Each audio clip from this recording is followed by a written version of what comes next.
தாவேக்காவுக்கு ஆதரவாவே பேசிருக்கீங்க. தாவேக்காவுக்கு ஆதரவா பேசுறதுக்கு ஒரு அழைப்பு ஏதாவது விடுறாங்களா? தாவேக்காவுக்கு பேசிருக்கீங்க. இப்ப சொல்றேன், ஒரு அருமையான கேள்வியை கேட்டீங்க. எனக்கு பெயர் வைத்தவர் பெரியார். இங்கதான் திராவிடர் கழகம் உருவானது. அந்த தந்தை பெரியாரை இதே சேலத்தில் அழைத்து வந்து தேர்தல் பிரச்சாரத்தில் இறக்கினால் அது பிரச்சனையிடும், தோத்துரும் திமுக சொன்ன காலத்துல பனமரத்துப்பட்டி ராஜாராம் தந்தை பெரியாரை அழைத்து வந்து பிரச்சாரம் செய்தார். அந்த தேர்தலில் திராவிட முன்னேற்ற கழகம் ஒரு மாபெரும் சரித்திர வெற்றியை படைத்தது. அப்புறம் எல்லா இடத்துக்கும் தந்தை பெரியாரை கூப்பிட ஆரம்பிச்சாங்க. இன்னைக்கு புதுசா கட்சி ஆரம்பிச்சிருக்க விஜய் தன்னுடைய பின்னணி அந்த படத்தை போட்டா ஓட்டு வருமா இல்லையான்னு திராவிட இயக்கங்கள் சிந்திக்கிற நேரத்தில் தந்தை பெரியார பின்னணி பெருசா போட்டு அதுக்கு பக்கத்துல அண்ணல் அம்பேத்கர், புரட்சி தலைவர் எம்ஜிஆர், பேரறிஞர் அண்ணா அவர் சொந்த ஊர்ல போய் நின்று தலைவரை பத்தி புகழ்ந்து பேசி, அஞ்சலி அம்மாள் ஆகட்டும், இப்படி நீங்க எடுத்து பாருங்க. ஆகவே திராவிட இயக்க தலைவர்களை கொண்டாடுகிறார் விஜய் என்றால் நான் கொண்டாடத்தான் செய்வேன், நான் பாராட்டத்தான் செய்வேன், நான் புகழ்ந்து பேசத்தான் செய்வேன். இதே அசம்பிளியில கலைஞர், ஸ்டாலின் அவர்கள் முதல்வர், மக்கள் திலகம் புரட்சி தலைவர் எம்ஜிஆர் பெரியப்பான்னு சொல்லும்போது நான் பாராட்டி பேசுறேன். அதுக்கு பின்னாடி தங்கம் தென்னரசு சொன்னார், மற்ற அமைச்சர்கள் சொன்னார்கள், இங்கிருந்து போனவங்க தான் அங்க இருக்காங்க, எல்லாரும் சொல்லும்பொழுது பாராட்டுகிறோம். அதை விஜய் ஆரம்பத்திலேயே தந்தை பெரியார் படத்தை பெரிதாக பின்னால் வைத்து அந்த கட்சியை கொண்டு வர்றார் முன்னாடும் பொழுது விஜயை பாராட்டுவதில் என்ன தவறு இருக்கிறது? இப்ப ஒரு முகமே வாடி போய் நிக்குது. இப்போ என்ன பண்றதுன்னு புரியல. ஏன்னா ரேஸ் பிட்வீன் ரொம்ப கிளியரா இண்டிகேட் பண்ணிடுச்சு. நமக்கு ஆகுதோ இல்லையோ செய்தித்தாள்கள் நம்ம மதிக்கிறோம். ஒரு செய்தித்தாள்ல 90% திமுகவும் 70% தாவேக்காவும் நேற்று நியூஸ் வருது, நம்ம பார்க்கிறோம். ஈஸியா புறக்கணிச்சு தூக்கி போட்ட முடியாது. நமக்கு ஆகலன்றதுக்கு கண்டத வாயில வந்து பேச முடியாது. என்ன ஸ்டேஜ் பழனிசாமி சொல்லு, ஆர்ப்பாட்டம், ஊர்வலம், ரோட் ஷோ எல்லாம் போச்சு. போற இடத்துல உனக்கு ரெஸ்பான்ஸ் கிடையாது எங்கேயும். ஆகவே கட்சியை கம்ப்ளீட்டா ஒழிக்கணும்னு முடிவு பண்ணியாச்சு. இப்ப இந்த பிஜேபி வேடிக்கை பார்த்து அவங்க பிஜேபி சக்சஸ் பண்ணிட்டாங்க. என்ன பொறுத்த 80% பிஜேபி வெற்றி அடைந்து விட்டது. அதிமுகவை சுக்குநூறா உடைக்கணும்னு முடிவு பண்ணாங்க. ஒரு காலத்தில் சேர்த்து வச்சாங்க. இன்னொரு நேரத்தில் இதே அமித்ஷாஜி உள்துறை அமைச்சர் உள்கட்சி விஷயத்தில் தலையிட மாட்டேன்னாரு. நான் தெரியாம கேட்கிறேன், அப்ப K A Sengottaiyan PP Pakistan people பார்ட்டியிலிருந்து வந்தாரா? அவரை கூப்பிட்டு பேசுனீங்க. ட்ரிபிள் பி பாகிஸ்தான் பீப்புள் பார்ட்டிலிருந்து ஓபிஎஸ் வந்தாரா? இப்ப திருப்பி அவரை கூப்பிட்டு பேசுறீங்க. சார் நியாயம். இப்ப ஏன் இந்த அரசியல் பண்றீங்க? எல்லாத்தையும் சேர்த்து வைக்கவும் மாட்டேன்றீங்க. பழனிசாமி ஒத்துக்க மாட்டேங்கிறாரு. சைட்ல இதை ஓட்டுறீங்க. ஆனா 3 பேர் 4 பேரும் உங்கள்கிட்ட சரண்டர் ஆயிட்டாங்க. அதிமுக தலைவர்கள் பிஜேபி சரண்டர் ஆயிட்டாங்க.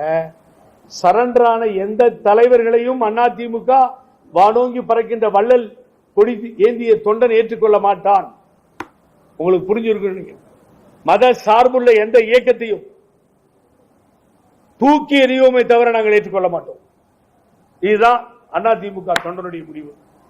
நீங்க போட்டுக்கோங்க. பணத்தை காப்பாற்றணும், அதுக்காக இவர்கள் எல்லாம் பின்னாடி போற காட்சியை நம்ம பார்க்கணும். ஆனா இந்த இயக்கத்தை ஒழிக்கணும்னு முடிவு பண்ணி பழனிசாமி ஒரு நல்ல அண்டர்ஸ்டாண்டிங்ல போயிட்டு இருக்கீங்க. வயிறு எரியுது, மனசு எரியுது, மக்கள் ஏத்துக்கல, மூளைக்கு மூளை தூக்கி எறிஞ்சும் தலைகுனிவாக ஆனாங்கன்றது 2026 ஆகும். டெபாசிட் போய் ஊர் சிரிக்கும், கேவலமா பேசும். உங்களை நீங்க இப்பயாவது திருத்திக்கோங்கன்னு கேட்டுக்கிறாங்க. திருப்பரங்குன்ற மேட்டர் ரொம்ப இம்பார்ட்டன்ட் மேட்டரை கையில் எடுக்கிறேன். நான் எனது அன்பு நண்பர் நயினார் நாகேந்திரனிடத்தில் வேண்டி கேட்டுக் கொள்கிறேன்.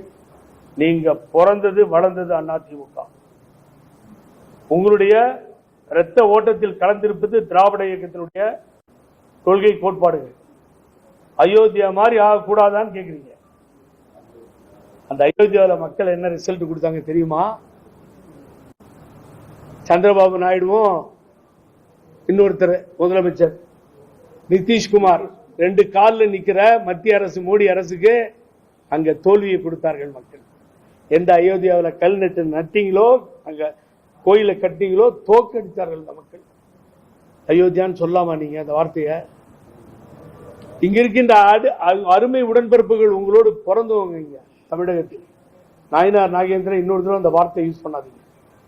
எந்த காலகட்டத்திலும் இந்த பெரியார் பிறந்த மண்ணில் எந்த மத கலவரமும் வரவே வராது. அதற்காக அந்த முயற்சியை கையில் எடுக்காதீர்கள். மொழிக்காக போராடிய ஒரே மாநிலம் தமிழகம்.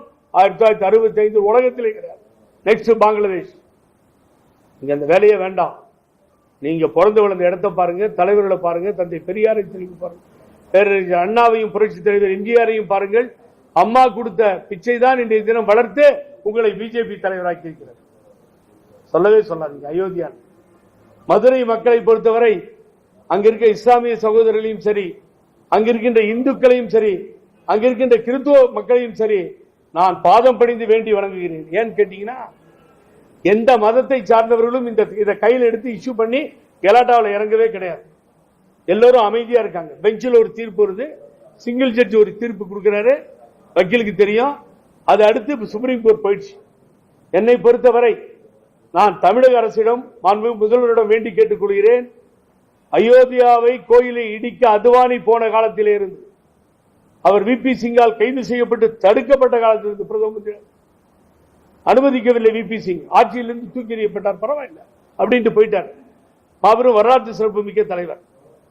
வெளியிலிருந்து உள்ள லீடர்களை உள்ள விடவே விடாதீங்க. மதுரையில் அது புகழேந்தியா இருந்தாலும் சரி, வேறு எந்த கட்சி தலைவர்களும் மதுரை உள்ளே செல்லக்கூடாது. எந்த கூட்டமும் நடத்தக்கூடாது. பிரஸ் கூட வேண்டி கேட்டுக்கிறேன், இது இஷ்யூ பண்ணாதீங்க. எங்க அடிச்சு கொல்லணும், எங்க கொலை வெறியா நடக்கணும், ரத்த ஆறு ஓடுன்னு கனவு காண்றானுங்க. ஆகவே மற்ற கட்சிகள் தலைவர்கள் அங்கே உள்ள போகக்கூடாது. அங்க இருக்க ஒரு கமிட்டியை போட்டு அத்தனை மதத்தை சார்ந்தவர்களை உட்கார வைத்து அவர்கள் முடிவெடுத்து இங்க தீபம் ஏற்றணுமா அங்க தீபம் ஏற்றணுமா அவங்க ஏற்றிக்கிட்டு.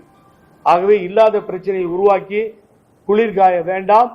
இதுதான் எங்களுக்கு தலைவரும் அம்மாவும் சொல்லிக் கொடுத்தது. நயினார் நாகேந்திரன் பன்னியார் மேல எனக்கு ஒன்றும் தனிப்பட்ட கோபம் இல்லை. அயோத்தி என்ற வார்த்தை யூஸ் பண்ணதால நான் சொன்னேன். ஆகவே அந்த அன்பு நண்பர் எங்கிருந்து வந்தோன்றத நீ யோசனை பண்ணி பேசணும். ஆகவே இதற்காக ஒரு கட்சி முயற்சிக்கு வேணால் அந்த கட்சி தமிழகத்திலே இருக்கவே முடியாது. காலும் ஊன முடியாது, கையும் ஊன முடியாது, பாயிலையும் படுக்க முடியாது. காலி பண்ணிடுவாங்க இந்த மக்கள். ஒரு கர்நாடகாவில் ஒரு இன்சிடென்ட் ஆச்சு. இதே மாதிரி கோயில் பக்கத்தில் மசூதி இருக்கு, இடிக்கிறன்னு ஒரு கும்பல் உள்ள போச்சு. ஒன் ஆஃப் த பிளேஸ் என்ன நடந்தது தெரியுங்களா? அந்த ஊர்ல மொத்தம் 25,000 பேர் இருந்தாங்க. 25,000 பேர் திரண்டு அந்த ஊர் வெளியில நின்றுட்டு உள்ள நுழைஞ்சு அடிச்சு நொறுக்கிடு வந்துட்டாங்க. போடா அப்படி.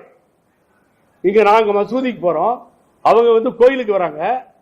நாங்க அண்ணன் தம்பியை வாடுறோம். எங்கடா கெடுக்க வந்தீங்க நாய்களா, போங்கடா வெளியில. அடி வாங்க மோடி வந்த காட்சியை கர்நாடகம் நிரூபித்தது. பாருங்க, இப்படி எங்கால் சும்மாவே இருக்க மாட்டாங்க. அடுத்து டிவிக்கேவில் ஒன்னு சொல்றேன் சார் ஓப்பனா, உடனே நீங்க இப்படி எடுத்துக்காதீங்க. 11 வருஷம் கேஸ் நடத்துவேன், வெற்றியை வாங்கி கொடுத்துருவோம். எனக்கு பிணையை கொடுத்த அம்மாவுக்கு வாய்ப்பு அந்த தாய் கொடுத்துச்சு. எல்லாம் நடந்தது. எந்த அரசு பதவியில நான் இல்லை. அதிமுக தொண்டனா இருக்கேன். பச்சை கீழே சைன் பண்ணல, கொள்ளடிக்கல, கெட்ட பேர் இல்லை. நான் எங்க வேணாலும் போகலாம் பிரதர். தாவேக்காவுக்கு போகலாம், இன்னொரு கட்சிக்கு போகலாம், என்னை யாரும் கேட்க முடியாது. அந்த கட்சியில அனுபவிச்சுட்டு கொள்ளடிச்சுட்டு எம்பியா இருந்துட்டு எம்எல்ஏவா இருந்துட்டு அந்த முகாந்திரத்தை தேடி தன்னை வளர்த்துக்கிட்டு இருக்கான் பாருங்க. அவன் போகும்போது தான் துரோகமாகும். அதிமுக போச்சு சார், முடிஞ்சது. இனிமேல் நிலைப்பாடு இருந்தால் தானே நிலைப்பாட்டுக்கு. அவர் தலைமையில் ஒழிச்சிட்டார். அவர் இனிமேல் தொண்டர்கள் யாரும் விரும்பல சார். இதை சார் அவர் மாத்திரம் இல்லை, நான் சொல்றேன். இன்னைக்கு பிஜேபி பின்னாடி எந்த தலைவர்கள் போனாலும் அதை அதிமுக தொண்டர்கள் ஏற்றுக்கொள்ள மாட்டார்கள். அதுதான் சார் முடிவு. ஏடிஎம்கே தொண்டர் முடிவு அதுதான். அதுக்கு பின்னாடி தொண்டர்கள் எலெக்ஷன் நேரத்தில் என்ன முடிவு எடுப்பார்கள் தெரியாது. ஆகவே இந்த கூட்டணி பொருந்தாத கூட்டணி, அம்மா ஒப்புக்கொள்ளாத கூட்டணி.